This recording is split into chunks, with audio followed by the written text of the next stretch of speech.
ভাবছো এই পাগলটা আবার কি? চলো তোমাদেরকে বলি। তার আগে দেখো আমার বউ আমার জন্য চিকেন পকোড়া নিয়ে এসেছে। সেটা খেয়ে দেখি শুধু চিকেন পকোড়া নয়, সাথে আরও অনেক কিছু এনেছে। এই পটাটো বিস্কুটটা, যেটা আমার খেতে কিন্তু ভীষণ ভালো লাগে। সাথে রয়েছে দেখো মুগ ডাল ভাজা, এটাও ভীষণ ভালো লাগে। আর দেখো বুট ভাজা। এসব না কাজ করতে করতে যখন একটু মুখে দিয়ে চাওয়াই তখন কিন্তু ভীষণ ভালো লাগে আমার খেতে। আর এই দুটো নিমকি। কাজে মা পড়ছো তুমি? তো দেখো এটা হচ্ছে আমার সেই কিউট কাজে ভাস্তা। মা পড়ছো? একটু নাচো তো। গানটা বলো আমি তো। গান করতে বলছিলাম, নাচতে নাচো নাচো। বলছিলাম। আর দেখো কীভাবে গান করছে আর কীভাবে নাচ। দেখো আমি ওকে বলছিলাম যে তোমার নামটা একটু বলো, সবাই শুনবে।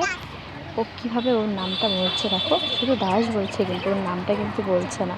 আর ও বারবার না ঘরে যেতে চাইছিল, থাকতেই চাইছিল না। দেখো আমি ওর মনাটা ওর হাতে দিলাম। তো আমাদের এই কাকি ভাস্তের ভিডিওটা তোমাদের কেমন লাগলো অবশ্যই জানিও। আর যারা যারা নতুন আছে চ্যানেলটা সাবস্ক্রাইব করো।